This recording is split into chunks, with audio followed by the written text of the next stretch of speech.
Good afternoon, students.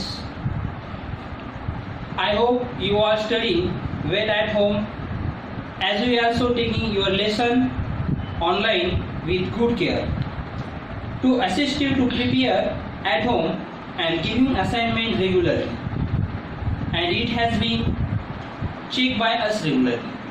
Today I would like to request your parents to cooperate with the management and pay the fees so that we can get our salary. Please cooperate. Yesterday and yesterday before, few videos completed. Today new point start, and lesson name is Effects of a British Rule, Standard 8, lesson number 3rd. Today's new point name is Equality Before Law, page number 12. Page number 12 पे देखो, ये page number 12 पे equality before law, यहाँ पे open करो. Look at the textbook and listen carefully. Okay, first of all students date and standard.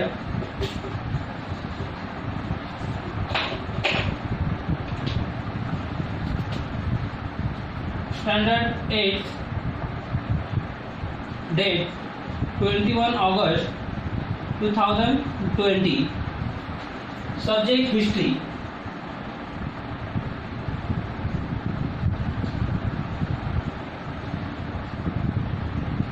Third lesson name is Effects of British Rule.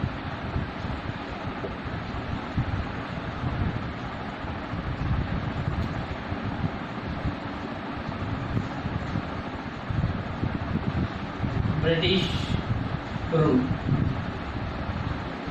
Okay, and today's point name is Equality Before Law.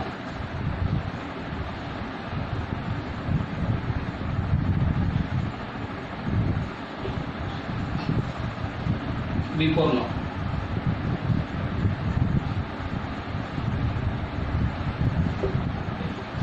Today's point name is Equality of Before Law.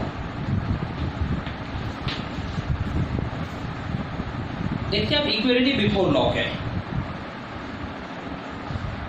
अब देखो ये जो law है यहाँ पर equality treatment होती थी. जैसे कि ब्रिटिश के रूल में वहाँ पर कास्ट रिलीजन जो भी होते थे उसके हिसाब से वहाँ पर लॉ नहीं बनाए जाते थे. सभी कास्ट के लिए एक ही लॉ होता था. ओके, तो ऐसे ये ब्रिटिश के रूल में कुछ इक्वलिटी लॉ पास हुआ था. In early time law in the India difference from place to place. अब देखो प्लेस टू प्लेस मतलब ब्रिटिश का जो रूल था वो सब प्लेस पे सेम था क्या? नहीं, हर प्लेस के गवर्नर अलग अलग थे. बंगाल गवर्नर, मुंबई के गवर्नर, ओके, मद्रास गवर्नर, ऐसे अलग अलग उनके गवर्नर थे हर प्लेस पर. और वहाँ पर अलग अलग रिलीजन्स के लोग भी थे और वहाँ पर रिलीजन के हिसाब से वो रूल बनाते थे क्या? नहीं, तो वहाँ पर वो सबके लिए सेम रूल बनाते थे. ओके, जहाँ जहाँ पर ब्रिटिश का रूल है वहाँ पे. There was a difference in judgment on the basis of a casteism under the leadership of a Lord Macaulay. अब उस समय जो ऑफिसर थे वो लॉर्ड मैकॉले थे. A committee was set up to create the code of law. अब create the code of law मतलब उन्होंने लॉ बनाया था. The Indian Penal Code was enforced all over British India. ये the British principle of equality before law. सबके लिए ये law कैसा था? इक्वलिटी था, सब कास्ट के लिए इक्वल था. But there were some defects in it. There were separate code and different law for the European. मतलब यूरोपियन के लिए सेपरेट एक लॉ था, उनके लिए फैसिलिटी अच्छी रहती थी कोर्ट में. और इंडियन लोगों के लिए मतलब वो इंडियन की कौन सी कास्ट लेकर सेम था, मगर इंडियन और यूरोपियन जो लोग थे इनमें वो क्या करते थे? भेदाभेद करते थे. जैसे कि यूरोपियन लोगों को अच्छी फैसिलिटी देते थे जेल में, उनके लिए वकील लगाए जाते थे, ओके, लॉयर. और इंडियन लोगों के पास उतना मनी नहीं था, इतने स्ट्रांग नहीं थे, इसलिए वो वकील मतलब लॉयर नहीं लगा सकते. New law were the difficult to be the understood by common people. और वो कॉमन पीपल के लिए वो बहुत डिफिकल्ट रहता था.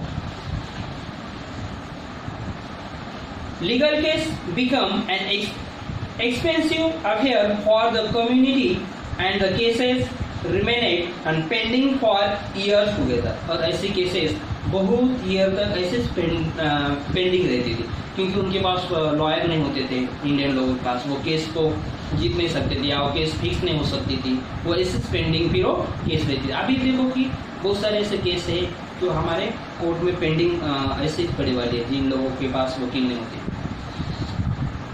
नेक्स्ट पॉइंट है economic policy of the British. अब इकोनॉमिक पॉलिसी कैसी उन्होंने बनाई वो देखते हैं। Since ancient times there were the inhabitants in India, many invaders settled in India and were absorbed in the Indian culture. तो ऑब्सर्व वो देखो, जो बाहर से जो यूरोपियन लोग आए थे वो लोग जब इंडिया के कल्चर में आ गए तो वहाँ पर ऑब्सर्व हो गए, वहाँ पर वो सेटल हो गए, उनमें घुल मिल आ गए, उनके साथ रहने लगे, उनको अच्छा लगने लगा। And even though they ruled there, they never made any changes in the basic Indian economic system. The Britishers were an exception. England was modern nation. Due to the industrial revolution, capitalistic economy prevailed, and hence they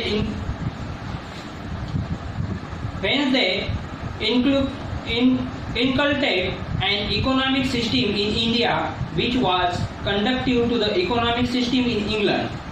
तो देखो कि वैसे पहले हिलेज में India के लोग रहते थे, वो अपने हिलेज में ही खुश थे, हिलेज में ही अच्छे से रहते थे, मगर जैसे कि इंग्लैंड वहाँ पर आया, फिर वहाँ पर उन्होंने इकोनॉमी में चेंजेस करना स्टार्ट कर दिया। Due to this the Britishers gained an economic benefit, but India started facing economic exploitation. अब देखो वो क्या करने लगे कि इनके इकोनॉमी में वो स्टार्टेड करने लगे, India started the facing economy. अब इंडिया के जो फार्मर के लैंड में से जो उन्हें कुछ मिलता था उसमें वो फेसिंग करने लगे। नेक्स्ट पॉइंट हमारा लैंड रेवेन्यू पॉलिसी। अब लैंड रेवेन्यू पॉलिसी क्या होती है कि एक लैंड, जैसे कि पहले फार्मर लोग होते थे, उनसे ब्रिटिश के पहले जो लोग थे, जो जैसे हमारे किंग राजा महाराजा होते थे, वो क्या करते थे, लोगों से उस लैंड से पैसा वसूली करते थे, मतलब मनी लेते थे। उनके पास कितना लैंड है उसके हिसाब से वो पैसा लेते थे। अगर कभी कभी बारिश नहीं हुई, समझो ज़्यादा बारिश नहीं हुई, लैंड में कुछ माल नहीं आया, तो फिर उनसे कभी कभी वो पैसा नहीं लेते थे। मगर जब ब्रिटिश लोग आए थे, उन्होंने क्या किया था कि जो इंडिया के जो फार्मर है, उन फार्मर की सब लैंड काउंट की थी और उनके पास कितना लैंड है इसके हिसाब से उन्होंने टैक्स लगाया था उनके ऊपर।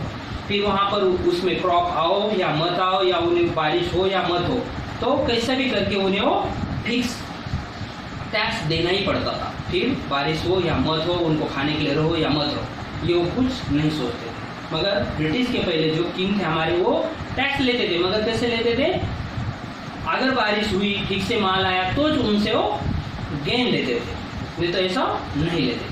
ओके, अब ये इसमें हम देखने वाले। Before the British rule,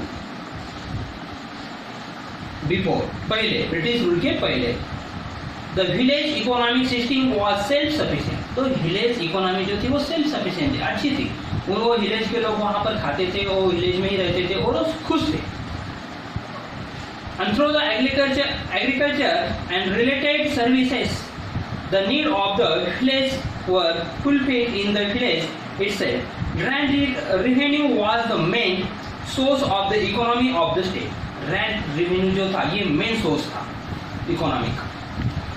During the pre-British period, revenue was based on the type of cultivated crop. Cultivated crop लेना पड़ता था. Okay. The farmer was exempted from the taxation in case of loss of crops. Revenue was mainly collected in the form of grains. Even in case of late payments of tax, the farmer landlord not confiscated. अगर उन्होंने late payment किया पहले, before British के पहले, जो भी इनको उन्होंने लेट पेमेंट किया, लेट पैसा दिया, तो भी वो सफिशिएंट माना जाता था, उसके ऊपर कोई दबाव नहीं रहता था। Okay, to increase income the British made important changes in the revenue. मतलब ब्रिटिश ने इसमें चेंजेस कर दिया रेवेन्यू में। System land was a major and as per the area of land, तो एरिया के हिसाब से टैक्स लगाते थे। द टैक्स वॉज फिक्स, और उनका टैक्स किस ऐसा था, फिक्स टैक्स था, फिक्स टैक्स लेते थे। Payment of tax was made compulsory in form of a case, और उन्हें पेमेंट करना ही कंपल्सरी था, फिर वो कैसे भी करो, कहाँ से भी ब्याज से पैसे लो, और ब्रिटिश को देना पड़ता था। If the farmer fail to pay tax in time, then his land would be the confiscated. The British system of land revenue collection differs from place to place, which led to the exploitation of all farmers. और ये all farmer के लिए same रखा जाता था, same उन्हें पे करना पड़ता, उसके लैंड के हिसाब से ब्रिटिश को पे करना पड़ता, फिर वो कहाँ से भी लाकर उन्हें वो पैसा देने का काम किनको करना पड़ता था, ये इंडियन फार्मर को ब्रिटिश को देना पड़ता। मतलब उनके पहले वाले बिफोर जो लोग यहाँ पर रहते थे उनको ऐसा करने की ज़रूरत नहीं थी, वो उनसे उतना पैसा नहीं लेते थे, अगर उनके पास रहा तो लेते थे, नहीं रहा तो नहीं लेते। मगर ब्रिटिश ऐसा करते थे क्या, नहीं, इनका फिक्स था, उस खेती में कुछ क्रॉप आओ या मत आओ उन्हें कोई भी मतलब नहीं था, तो इंडियन फार्मर से पैसा वसूली करते थे। ओके, उसके बाद वाला है consequences of new law revenue system. अभी consequences of new law revenue system ये क्या है, हम नेक्स्ट पीरियड में देखें। Okay, now stop lecture, we will meet next video. Thank you.